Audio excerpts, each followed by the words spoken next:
El más reciente libro del padre Miguel Lamet, Para alcanzar amor, nos habla de Ignacio de Loyola y de los primeros jesuitas.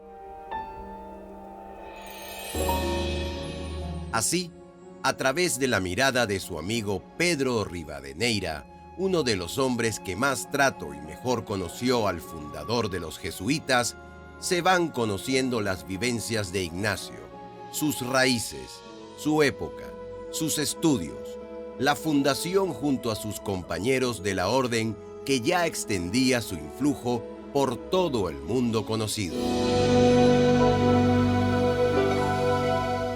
A través de este libro, el padre Miguel Lamet nos introduce en los hechos más apasionantes que enmarcan el nacimiento de la Compañía de Jesús dentro del complejo ambiente político y social del Siglo de Oro.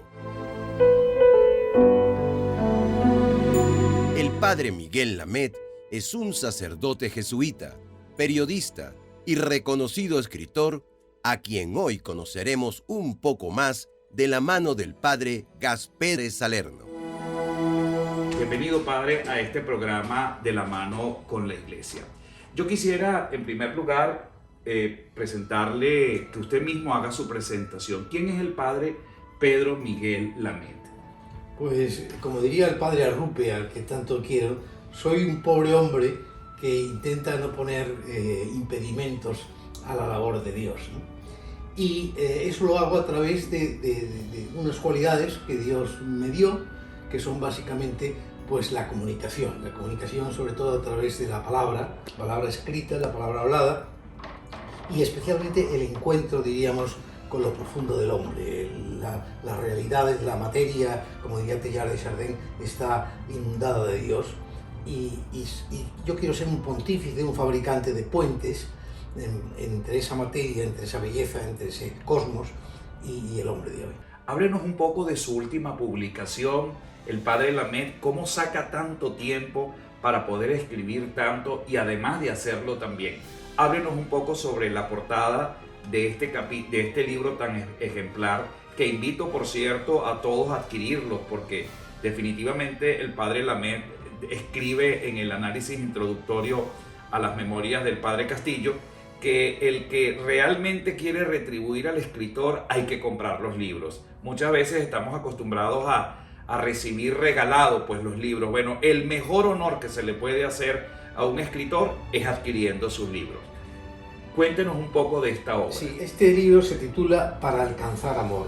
San Ignacio de Loyola, al final de los ejercicios espirituales, tiene una meditación preciosa que es el culmen y que corresponde un poco con la primera del principio y fundamento, ¿no? Que es después de haber conocido la propia alma, las dificultades que uno tiene, los pecados, lo demás, y la trayectoria y el camino de Jesús, es una contemplación para alcanzar amor. Y consiste en ver a Dios en todas las cosas y estar agradecido por todo lo que Dios me ha dado en la vida y en la redención y en la creación, y ver el mundo como un fanal, como una transparencia de Dios. Bueno, pues este es la cumbre también de la vida de Ignacio de Loyola, que al final de su vida era un místico que lloraba en la misa continuamente, que tuvieron que decirle que rezara el rosario y no leyera el breviario porque no podía con el llanto místico que tenía. Y es un poco toda la trayectoria de Ignacio desde un soldado desgarrado y vano que se transforma en un hombre de Dios gracias a una herida, ¿no? La herida hoy podría ser para nosotros la gran herida del mundo, la pandemia del coronavirus. Pues de las heridas podemos sacar luz, ¿no? Y este hombre sacó una luz extraordinaria como para llegar a convertirse él, viajar, peregrinar a Jerusalén y vivir una vida de entrega absoluta y de estudios por la necesidad, porque tenía mucho sentido práctico de encarnarse en el mundo de su época, y fue realmente el gran fundador de la Compañía de Jesús, que tanto bien ha hecho al mundo a través de la historia. Yo recojo aquí también el comienzo de ese brote de la compañía en sus primeros compañeros, los votos de Montmartre, la fundación de la compañía en Roma, las dificultades que tiene, pero sobre todo ese proceso interior de un hombre iluminado que en las orillas del Cardoner, en Manresa, al norte de España, vio claro, o sea, tuvo una ilustración, lo que los orientales llaman hoy una iluminación. Vio claro y dice, aunque desapareciera la Biblia, yo seguiría creyendo igual y seguiría viendo igual a Dios y a Jesús, ¿no? Es decir, había descubierto la verdad profunda de todo. Pero además yo tuve la oportunidad recientemente, cuando estaba en las Paulinas acá en Madrid, inmediatamente se me ocurrió comprar el libro de las memorias de nuestro queridísimo el padre Castillo, donde ha sido un texto fundamental para los que enseñamos en la universidad y especialmente en el área de sacramentología. Y leí sus palabras introductorias de la memoria de este gran teólogo de la Iglesia. Y justamente usted habla de los tres últimos pontífices. En primer lugar habla de Juan Pablo II, dedicado un poco a sus viajes apostólicos, a llevar el mensaje de la evangelización hasta el último confín de la tierra. Luego habla del pontificado del Papa Benedicto XVI y lo enfoca como un pontificado centrado en el estudio. Su Santidad el Papa Benedicto XVI se dedica a profundizar, como gran teólogo que es y un gran conocedor del Concilio Vaticano II, a profundizar y a escribir muchísimo. Y habla del pontificado del Papa Francisco como aquel que se dedica realmente a gobernar. Yo quisiera un poco preguntarle el pontificado del Papa Francisco, ¿cómo lo avisora el padre Lamet? Bueno, yo creo que Francisco viene en un momento de gran desilusión del mundo, de gran crisis del mundo, ¿no? Y este hombre, que era un jesuita, que era cardenal y arzobispo en Buenos Aires, era más bien austero y no se le veía sonreír tanto. Era un hombre muy santo, pero yo creo que en una inspiración de Dios, él se dio cuenta de que tenía que ser alegre.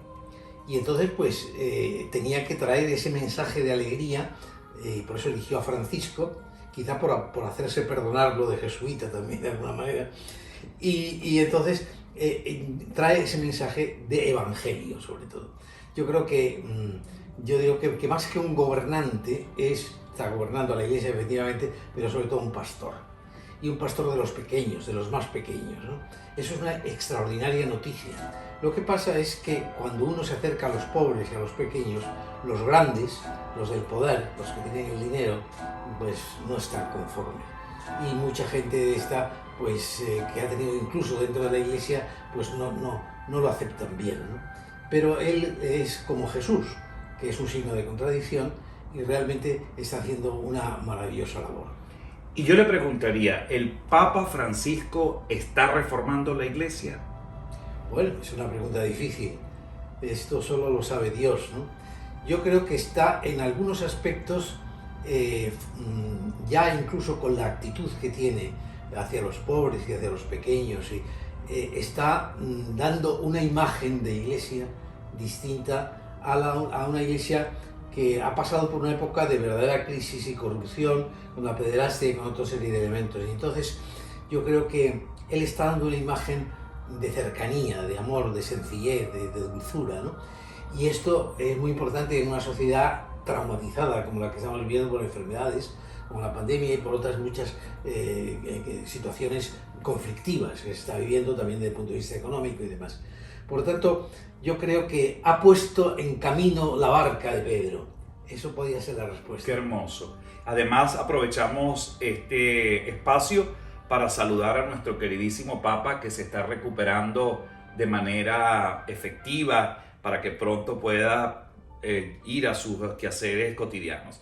Otra cosa que quisiéramos también saber los venezolanos, un poco cómo está la Iglesia en España, cómo ve la Iglesia a la Iglesia latinoamericana, es decir, cómo lo ve el padre Lamet. Usted, bueno, que vivió y enseñó también, sí, en algún momento en Venezuela. Sí, hace muchos años, pero yo tuve la experiencia y creo que la sigo teniendo de que la Iglesia latinoamericana es una iglesia viva. Nosotros estamos un poco envejecidos en las formas, en la vivencia de la Eucaristía, en la sencillez de ver las buenas noticias, ¿no? Yo creo que la Iglesia, y al fin y al cabo el Papa procede de la Iglesia latinoamericana, es una Iglesia que reporta alegría al mundo, ¿no? y al cristianismo en general, ¿no? Yo veo mucha esperanza. Es verdad que están proliferando las sectas y los grupos evangélicos a veces agresivos y todo eso, pero esa semilla que sembraron los misioneros, muchos de ellos españoles y demás, en América Latina, yo creo que sigue creciendo. Y ellos, de alguna manera, nos están evangelizando. Ahora hay muchos sacerdotes latinoamericanos trabajando en España también, ¿no?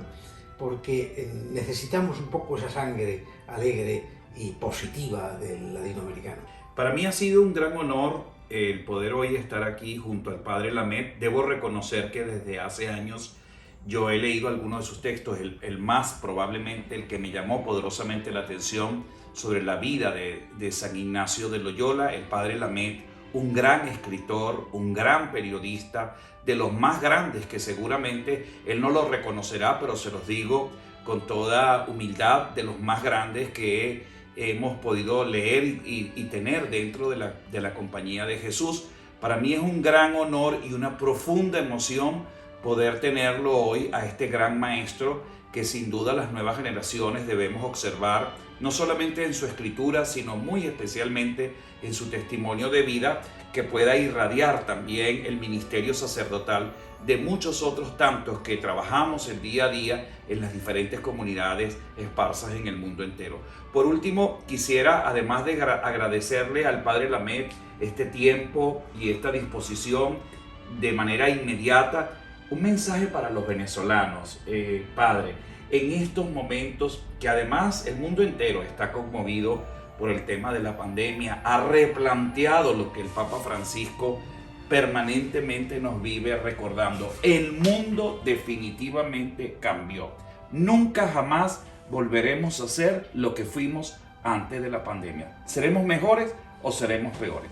Pero para los venezolanos que vivimos un momento difícil, delicado, un mensaje para nosotros los venezolanos. Pues que no pierdan la esperanza. Yo creo que hay para mí un mensaje muy importante y es el poder de la hora. El pasado pasó. Decía una frase que decía el padre Arrupe, que decía: para el presente, amén, para el futuro, aleluya. No hay que angustiarse por lo que pasó y hay que aceptar el presente en lo que podemos para vivir la vida jugosamente, ¿no? Tranquilamente, porque es la voluntad de Dios en este momento. Y para el futuro, aleluya, es decir, tener esperanza, alegría. Le decían al padre Arrupe: usted es un optimista patológico. Y él siempre contestaba: ¿cómo no voy a ser optimista si creo en Dios? Pues bien, si creemos en Dios, venezolanos amigos, todos los problemas que tenéis acabarán solucionándose, porque tenéis mucha alegría, mucha fe y mucha creencia en que en el futuro todo irá hacia adelante. Gracias. Muchísimas gracias por este espacio, por permitir entrar en sus hogares. Hasta un nuevo programa de La Mano con la Iglesia.